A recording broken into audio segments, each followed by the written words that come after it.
Hello friends, it's Styx, and as you can see I'm trying something a little bit different today.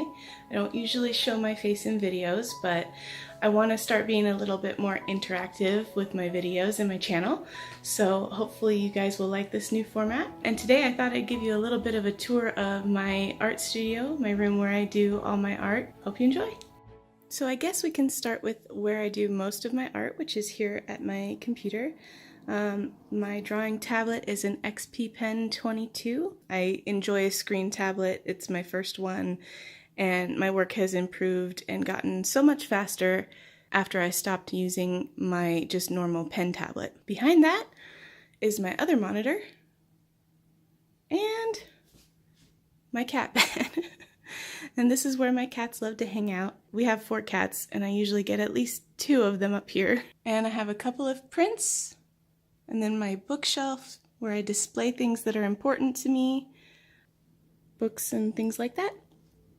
I do have a heater in here, but I keep it unplugged when I'm not using it because I'm safe like that. And then to the right of my desk is another bookshelf with some prints at the top there, and to the right. And then some more things I like to display that are important to me, along with all of my art supplies. And if you're wondering about this bunch of cords that leads up here, that is our HTC Vive VR that we just absolutely adore. So it gets a place of honor there too. And then here is my art desk where I do all my traditional art. Moving on, the corner, there's some pictures of my family, along with a beanbag because they like to come and hang out with me sometimes when I'm doing art. And yeah, there's the doorway into our hallway, and that's the whole room. Hopefully I will have a chance to do something here with this big empty wall. I plan to add a bunch of prints, or I don't know, maybe do a mural or something. I feel like my skill is not quite there yet, but I have plans. Yeah, so here are the products I got at a sale, and I'm really excited to try some of these out. Watercolor and I don't have a huge working relationship. When I've tried it in the past, it's been awkward for me, but everything here was half off, so I figured if I'm gonna give it a try, now would be the time to give it a try. Well, I guess everything but the Copic markers, which are probably never half off, but I'm slowly building my collection of those, and so far I have 4, as you can see. Anyway, so I also got some gouache because I think that might be interesting to try as well. So I'm really excited to test these out, and maybe I can do a test painting while I have you guys, and you can tell me what you think. So I know I just did a tour, but my husband, for my birthday, got me a new piece of furniture for my office, and I'm super excited, so I had to show it off. It's a really neat chest of drawers, and I've already put some things in it. So all of my markers are here in the top drawer. Actually, I have to confess, these are not mine. These belong to my daughter. They're a Spectrum Noir set. I just kind of borrowed them to test them out, but they're in there for right now. And then here I have my paint supplies, and then there's paper in here, and so far that's all I've set up. So first thing I'm going to do is just swatch all of my watercolors. I don't know what I'm doing, so bear with me. So I've prepared my paper with the names of all of the supplies I'm going to be testing so I can know which color is which, and I'm just gonna, I guess, jump in and try it. I don't know what I'm doing if I haven't mentioned. I don't know whether these are student quality paints or professional artist quality. It doesn't say, so I'm guessing that they're student quality. Hopefully they're not less than student quality, but I got them for half off, so I guess I can't complain either way.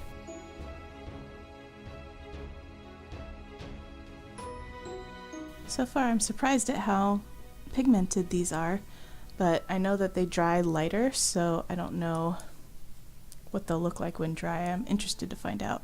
I noticed the oranges and reds were a lot more, I guess, juicy, not as dry. So I found that interesting.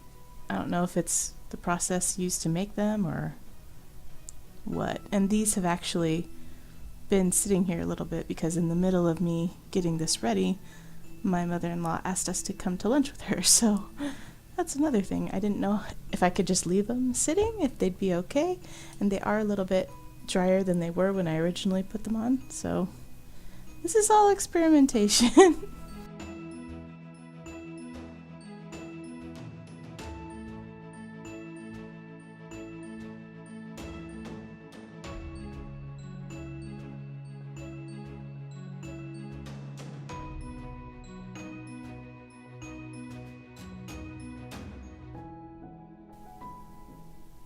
Okay, so while I'm waiting for those to dry, I kind of want to try the wet on wet technique over to the side.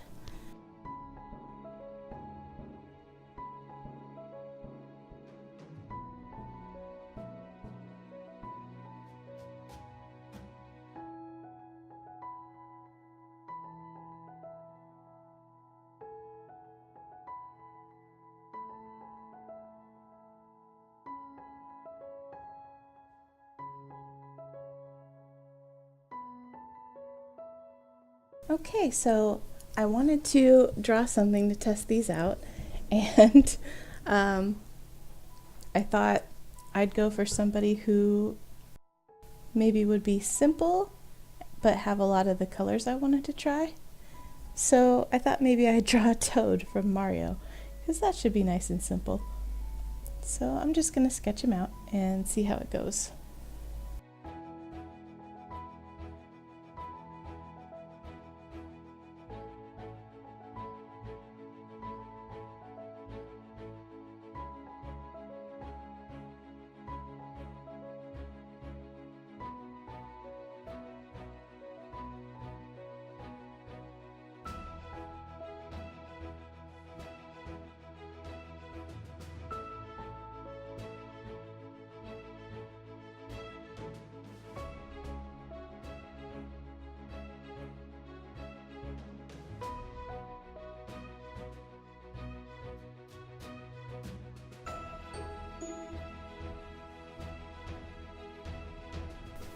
Alright, and now we can begin painting.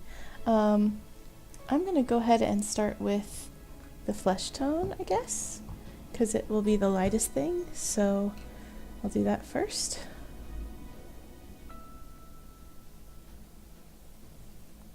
Trying to avoid the eye circle, but I don't know that that's going to happen, so we'll see how it goes.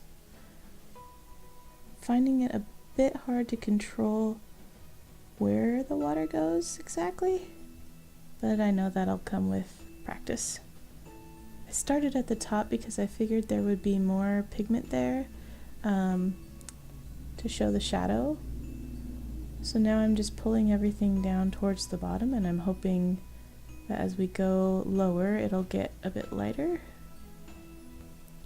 I'm gonna do the shoes next because they are not anywhere close to the skin. And I think I'm gonna try to do kind of a gradient with the burnt umber on the outside and the ripe sienna on the inside to show the shine on the top of the shoes. I don't know if it's gonna work. And I think I'll try starting on the outside working in. You watercolor masters out there are probably yelling at your screen if you're watching. No, you don't do it that way. I will learn, I promise. Guess we'll wait and see how it dries. Right now it's just kind of mixing together. Didn't work exactly the way. I think what I'd have to do is wait for this to dry because it's such a small area. Maybe we'll do that on the other side. It's just we'll try a different technique on the right shoe and see which technique we prefer. So instead of doing the wet on wet, I will do the wet on dry and see if I like it better.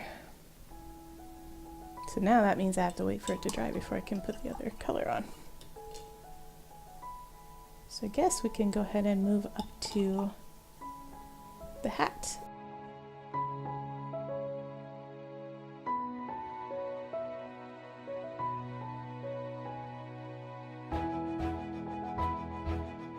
It looks like his arm really did get a lot darker than his face, so we're gonna have to work on that. We'll do that next. Okay, so I guess before I fix the skin, I'm gonna work on filling in the rest of this area here that didn't get filled in with the first go round. Wow, I can get a really thin line with this big brush. Pretty pleased about that. It's kind of cool.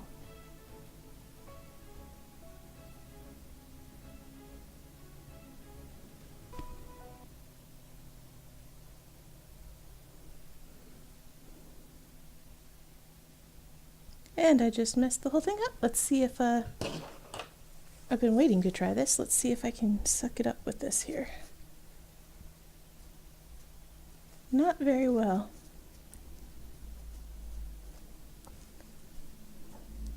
So that's one of the things I did want to learn, was what happens when you make a mistake. And I'm not sure why it's doing this, because maybe I'm using too much water.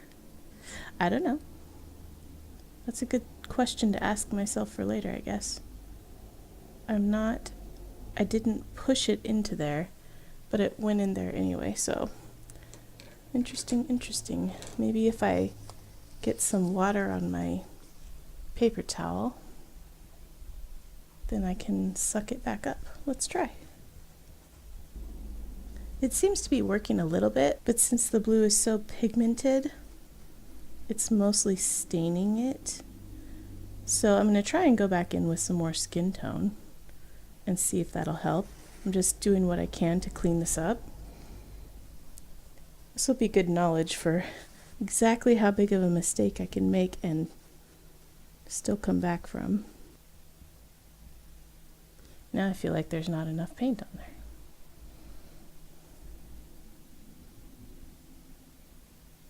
It looks like it did eat up the paper just a tiny bit when I was removing that blue, but it could definitely be worse. Little green picking up there, but not too bad. Okay, and now the last thing I wanted to do before I let these dry again is the ripe sienna part of the inside of his shoe here, and see which shoe I end up liking better.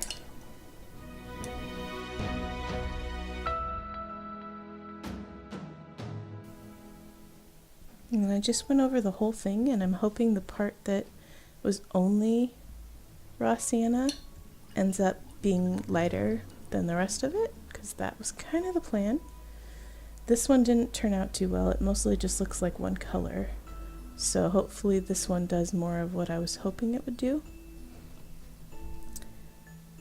And I think I'm going to go over this part with some more skin tone, just because it ended up being a lot lighter on the head part than on the other parts of the skin. So see if I can fix that a little bit.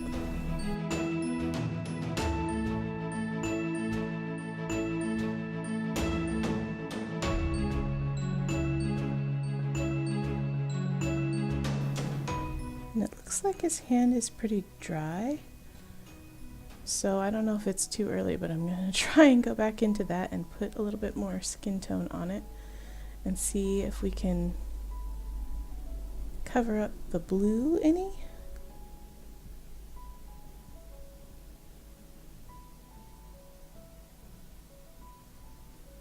Which may or may not work, I don't know.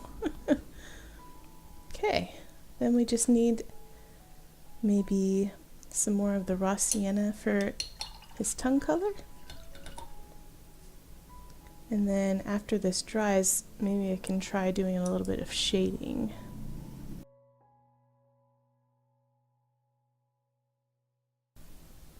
I got a little too close to the skin tone that was still wet, but I managed to really correct that with the paper towel this time.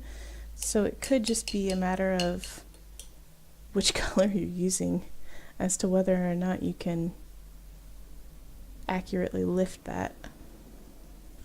It looks like maybe if I reline this, we can salvage things. Pretty much. This is just a play anyway, so it doesn't matter. We're just fiddling around. So I think now that everything here is dry, I might do one more pass of the burnt umber on this shoe and try to get it to look a little bit more like the other one. And then when I'm done with that, I want to shade and see how that works out. Okay, so hopefully that'll be a little bit closer once it dries. While we wait for that shoe to dry, I guess I'm going to start working on some shading, and I'm thinking maybe I'll do like a really watered down violet.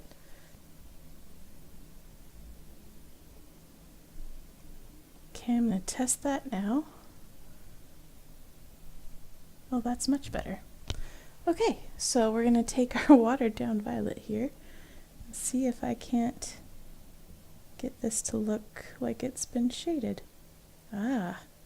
So even though I waited for it to dry, it looks like the red still is bleeding when I put the new color on.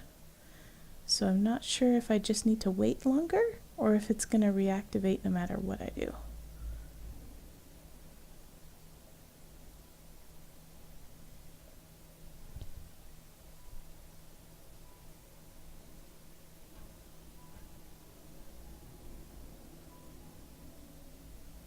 And see there, it's done it with the yellow also, which I guess can possibly help make it look cohesive, as if the light from the coat is bouncing off the white of his pants.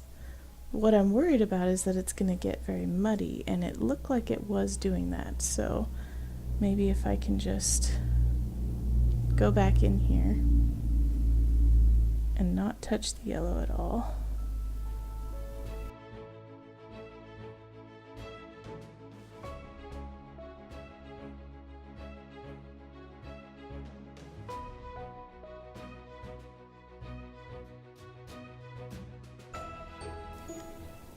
So I guess we'll go ahead and let this dry, see where we're at, and then maybe do some relining on the parts that got covered up. Things seem fairly dry, so I'm going to go ahead and try going in with my liner again to see if I can color over these watercolors and give it more of a clean look. It seems to be working.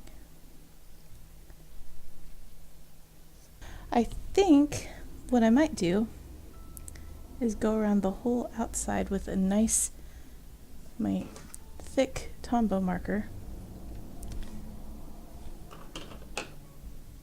to get rid of some of these imperfections.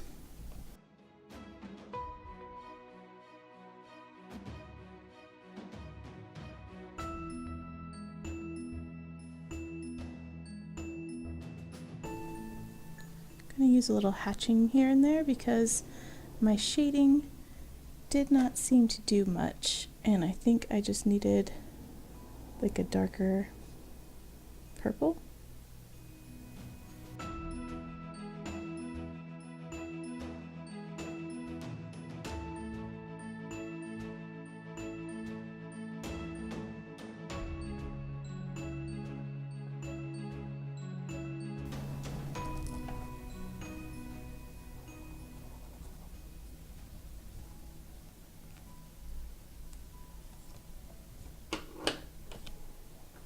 Okay, I'm going to bring this a little bit closer so you can see how it turned out.